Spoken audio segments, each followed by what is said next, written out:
Seema Sharma Dora. Why should boys have all the fun?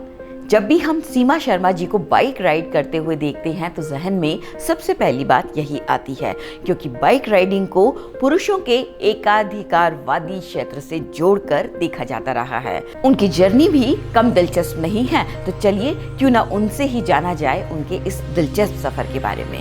मेरा नाम सीमा शर्मा डोरा है और मैं एडवोकेट हूँ बाय प्रोफेशन। सुपर बाइक्स चलाती हूँ एंड 2600 किलोमीटर्स प्लस मैंने नॉन स्टॉप 36 आवर्स के अंदर मैंने बाइक चलाया है। सो आज तक अभी तक तो कोई लड़कियां इसको अटेम्प्ट नहीं की है। शुरुआत तो ऐसे हुई कि मेरे हस्बैंड की तबीयत खराब हो गई, तो मैंने उन्हें कहा कि आप आज ऑफिस मत जाओ। तो बदले में उन्होंने कहा क्यों नहीं जाओ, ऑफिस नहीं जाने की तो बहुत प्रॉब्लम हो जाएगी, तो एक काम करो आप मुझे बाइक पे ऑफिस छोड़ा। तो उस समय मुझे लगा कि इट्स नॉट पॉसिबल, मैं तो जानती नहीं हूँ। तो उस समय मैंने शुरुआत किया कि भाई जब ऐसी नीड में इंसान को ज़रूरत पड़ती है तो वो क्या, अगर घर में बाइक है तो at least you should know how to ride it. और बचपन में मेरे डैड मुझे चलाना सिखाया करते थे लैम्ब्रेटा। उस समय की बहुत अच्छी स्कूटर हुआ करती थी लैम्ब्रेटा। तो बचपन से ही मेरे डैड एयरफोर्स में थे, तो अपब्रिंगिंग ही ऐसी रही जो कि हर उल्टा सीधा काम ट्राई करने में मुझे बहुत अच्छा लगता था, जो लड़कियां नहीं कर सकती थी और सिर्फ लड़कों का ही वो फील्ड माना जाता था। तो उस समय मैंने चाहा कि मैं ऐसा काम करूं कि जो नॉर्मल लड़कियां नहीं करती। पहली राइड का एक्सपीरियंस ये था कि आप अगर किसी ग्रुप के साथ राइड करते हो या आप कहीं भी जाते हो तो कभी भी किसी और के ऊपर डिपेंडेंट मत हो। डिपेंडेंट अगर आप होगे तो अगर आप किसी सिचुएशन में फंस गए तो आपको क्या होगा कि you will be looking here and there, कोई मुझे बचा ले, मैं क्या करूं, मैं क्या नहीं करूं। So always be dependent on yourself कि अगर बाइक खराब हो गई, अगर पेट्रोल नहीं हुआ या फिर कोई ऐसा एक्सीडेंट हो गया तो आप अपने आप को कैसे संभालेंगे। रात को 11-11 बजे हम अकेले रहते हैं, तो अब ये तो नहीं देखेंगे ना कि कोई मेल आकर हमें बचाए। तो बचपन से डैड ने ऐसा बनाया कि if you are alone you have to face all the consequences and be ready for any.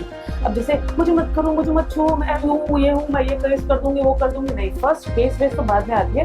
First you are there, you got to protect yourself. तो जो आप कैसे भी करें, बात की बात देखी जाएगी। समाज से सपोर्ट तो मुझे मिला, समाज से मिला, घर से भी मिला बहुत सपोर्ट, लेकिन वो जो सपोर्ट हर एक इंसान को चाहिए रहती है, हर एक औरत को चाहिए रहती है। वो घर सोचता है कि हम सपोर्ट दे रहे हैं, लेकिन वाकई में घर से सपोर्ट नहीं मिलता है। हमें लगता है कि घर सपोर्ट दे रहा है कि जाओ पहले प्रोवाइड करते हैं, सब कुछ दिया जाता है, लेकिन देने के बाद भी हमारी जो लिटिगेशंस रहती है, जो हमारी घर के प्रति जो मतलब क्या बोलेंगे उस वर्ड को, कर्तव्य जो रहता है, जिम्मेदारी जो रहती है, उसके प्रति स्पेशली मैं कहूँगी औरत, हमारे एज की औरत, आई एम 48, तो हमारे एज की औरत को ये होने से समाज क्या कहेगा, पिता को देखना है, ससुर को देखना है, बच्चों को देखना है, हस्बैंड को देखना है।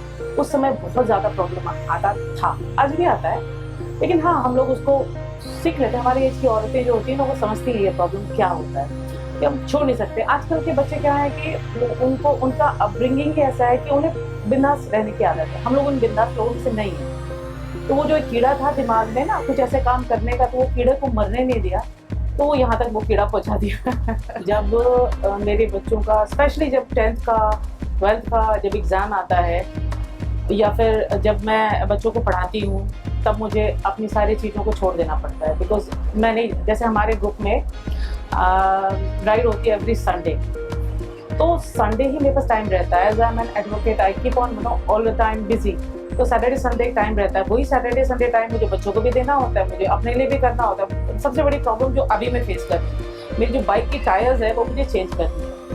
तो क्योंकि 1000 सीसी की बाइक है, वो टायर्स तो हर जगह मिलती नहीं है, तो उनको लाना और फिर वो हर इंसान तो लगा नहीं सकता, उसको लगाना इट्स अ बिग चैलेंज। तो इस तरह की प्रॉब्लम्स जो होती है ना, तो अभी मैं अपनी बाइक को दरकिनार कर दी क्योंकि मेरा छोटा वाला बेटा 11th में। तो इस तरह की चैलेंजेस अपने हॉबी को तो करना ही पड़ता है, पहले ये रिस्पांस अच्छा नहीं मिलता था। हाँ, ये लड़की को देखो, या फिर अगर बाइक चला रही है, अरे ये बाइक चला रही है, पता नहीं कैसे होगी, इस टाइप का मिलता था। या फिर बाइक चलाने वाली जो बिंदास लड़कियां होती है, कहा जाता है, जनरली कहा जाता है वो स्मोक करती हैं, ड्रिंक करती है, इस तरह की बातें होती होंगी मेरे पीछे। I don't know, but nobody dare to say in front of me, but हाँ होती होंगी पीछे, मुझे नहीं पता। आजकल बहुत ज़्यादा एक्सेप्टेंस मिला है समाज से, बहुत ज़्यादा, क्योंकि लड़कियां आजकल हर किसी को देखो, वो इस चीज़ को करने की इच्छा रखती है, वो कर सकती है, क्योंकि उनको भी अपॉर्चुनिटी इतनी मिली हुई है। आजकल का जो समाज है वो बहुत ज़्यादा फॉरवर्ड हो गया है, औरतों के प्रति बहुत ज़्यादा लिबरल हो गया है। आप लोगों का जो प्रोग्राम है वो सस्टेनेबल डेवलपमेंट के प्रति है, तो सस्टेनेबल डेवलपमेंट में यही मैं कहूँगी कि हमें अपने पुरखों से जो क्लाइमेट मिला, जो एनवायरनमेंट मिला, हमें इसे इस तरह से संजो कर रखें कि हम आने वाले अपनी पीढ़ियों को भी वही चीज़ उतने ही शुद्ध और उतने ही अच्छे रूप में हम उन्हें दे सकें। ये नहीं कि हमने गंदा कर दिया और हमें जीना है, हमने जी लिया, हमारे आने वाले बच्चों को भी अच्छा कुछ साफ कुछ देना हमारा कर्तव्य बनता है।